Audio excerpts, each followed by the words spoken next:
Selkirk Shores State Park in Pulaski, New York. This 980-acre park boasts how many sites? 132 campsites, handful of cabins, and they're all spread out across those 900 acres. So if you're new to our channel, my name's Amy. And I'm Kevin. And this is our niece Morgan, who's visiting from South Carolina.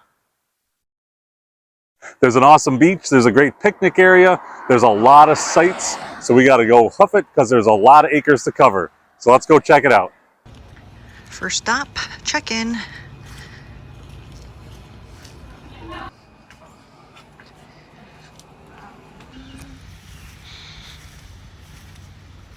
Filling up your water at Selkirk. After you check in, you'll reach a stop sign. You make a right, you come to the dump and fill station, they call it. There's 2 rows.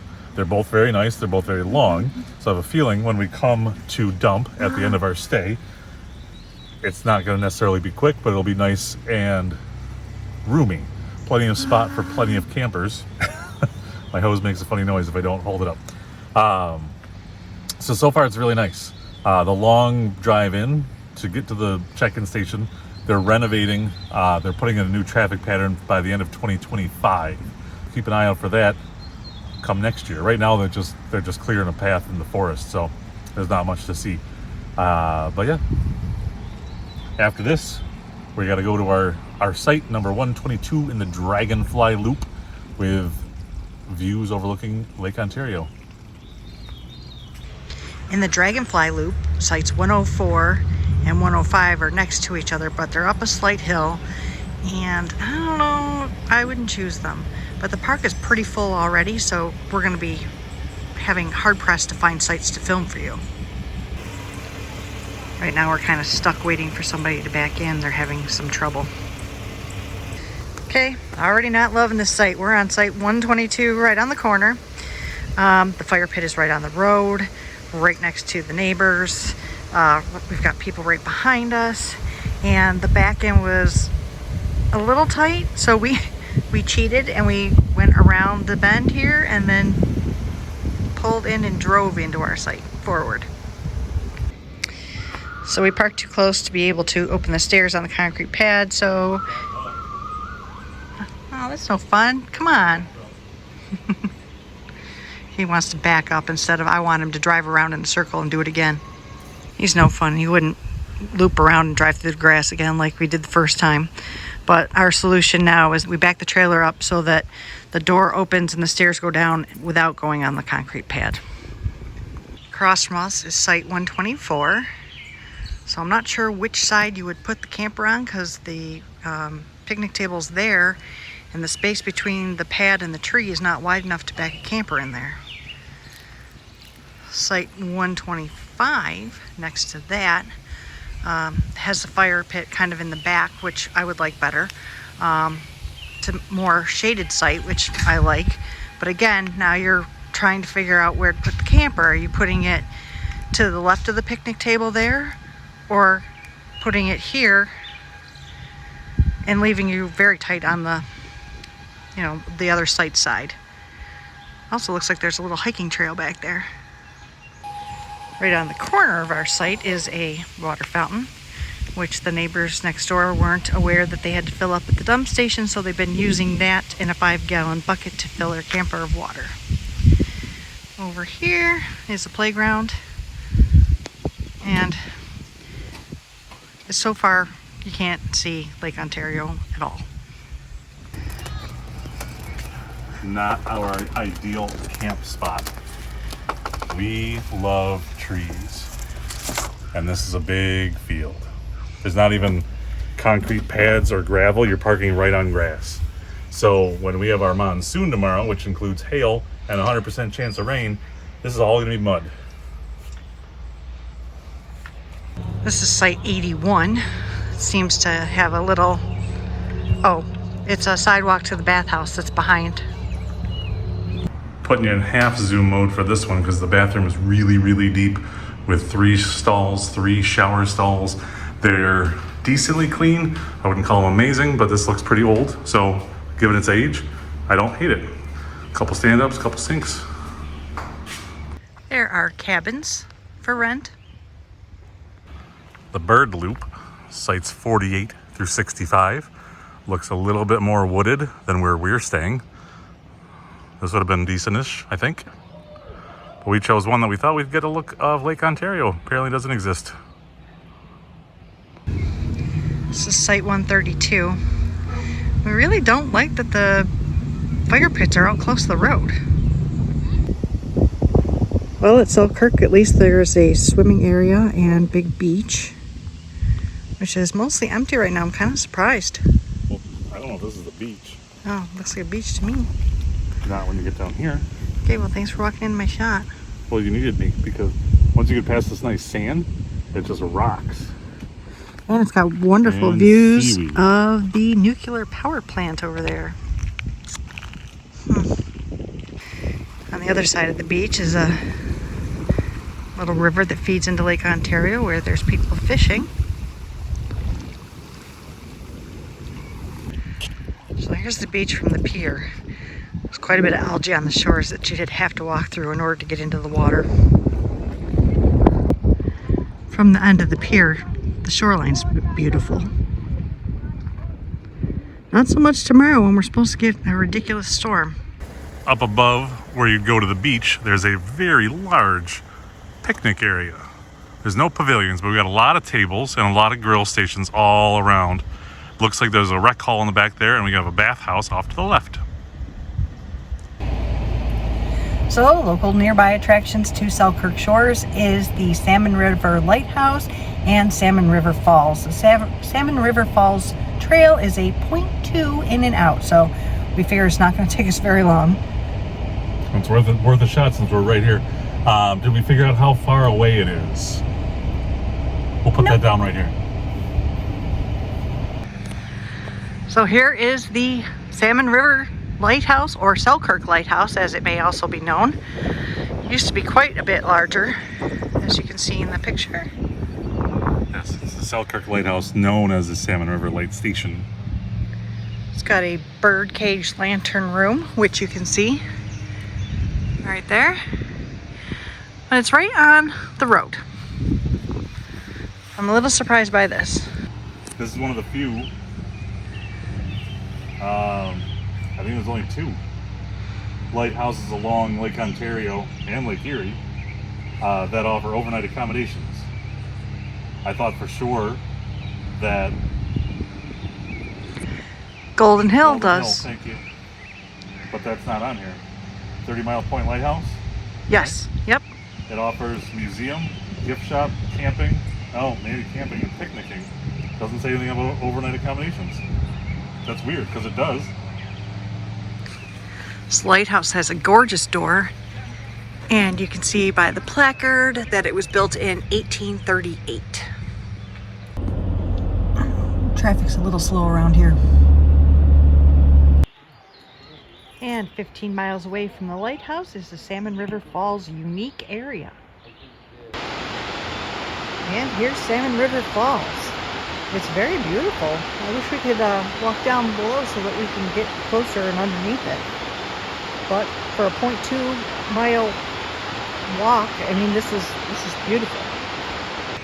So apparently you can go to the base of the falls. It's 0.1 miles, it's 600 feet. See this? Yeah, Amy's not doing that. Kevin, however, is already halfway down. If you take the Gorge Trail, it's 0.1 miles, but you do get these great views.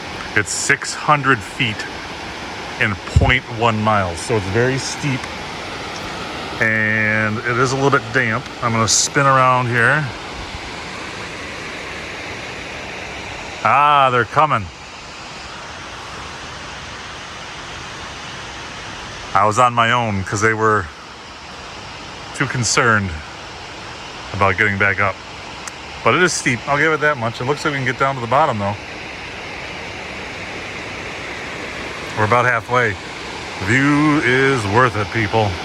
Even if you come just halfway and go back. So I lied. I did do it. Going back up's going to be bad. Still further up the trail, a different view. Now the riverbed stairs trail length 66 feet. And we can get right onto the 110 feet high. And 180 feet wide. That's the falls. Yeah, let's go. Yep. We're walking in the riverbed, which is right above the falls. I mean, we can... Oh, I wish we brought the selfie stick so we could kind of hang the camera out over the edge.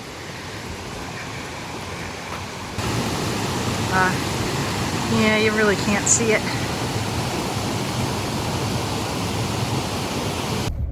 So that was pretty cool. I'm glad we did that. Yep, and now we've done everything there is to do in the area. So we can go back to campground, Hey. eat some dinner. This place is packed in. I love that we have a car right next to our fire pit that's also right next to the road. And somebody right behind us.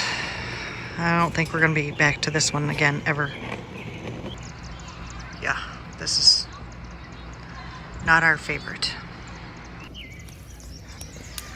Campfire with a view of the road.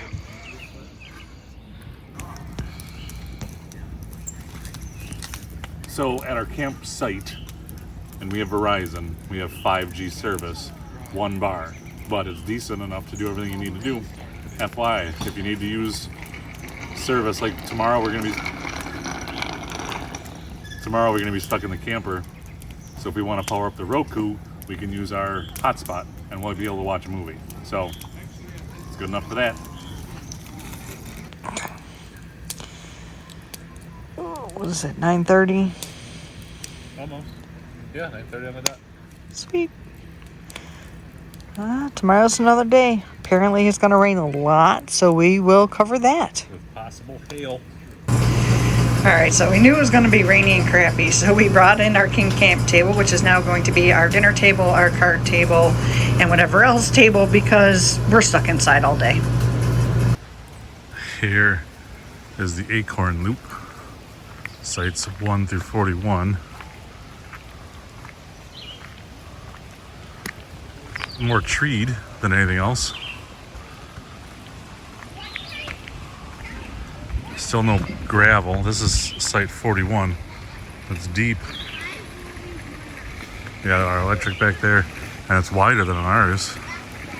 Obviously, here's the fire pit.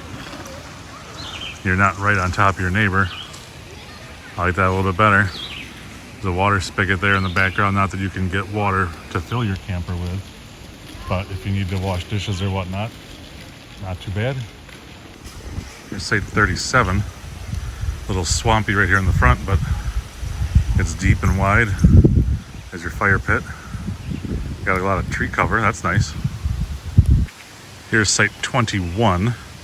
Again, it's deep and wide and in the woods. However, it's kind of at a little offshoot of the Acorn Loop. It looks like they started to build something new back here. And they've got maybe 6 to 8 sites. And I'll say it, all the ones on the left here are taken, so I don't want to get it. The people are out. It just stopped raining, so they're enjoying it while they can. There's one more back here, and then it looks like there is a trailhead at the end. I'm gonna go check that out too. All right, so because of the tree out front, our big plan was to back up and cut through kind of before the tree, except for the anticipated storm that we thought we were going to get, we actually got. And so now there's standing water behind us, and we're not going to be able to back it up and get around this post after all. So we've decided that it's possible that the fire pit being that far over is not a bad thing in this instance, because we're going to basically swing as wide as we can towards it so that we can make it past that tree and that tree. Keep you posted.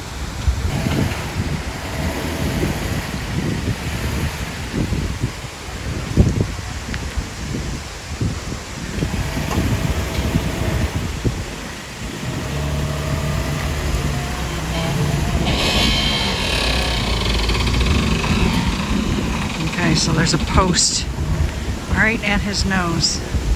All right, but he cleared it. And looks like we're gonna clear the tree on the other side too. Yep, not by much, but we got it. Good job, babe. Check it out. All right, so that was our time at Selkirk Shores. Now we're on to Lake George Riverside Campground. RV resort and campground, I think. I don't know. I don't know. So would we come back to Selkirk? Nope. Maybe if we were in the Acorn Loop. Yeah, if you're in Loop A, maybe, but the rest of these, Yeah, we didn't we like did that. not like our site one bit. No, but you know, more campground reviews to come. Stay tuned, subscribe, Leave a comment. Where do you want us to go next? and we'll see you out there. Yeah, happy camping, everybody. Happy camping.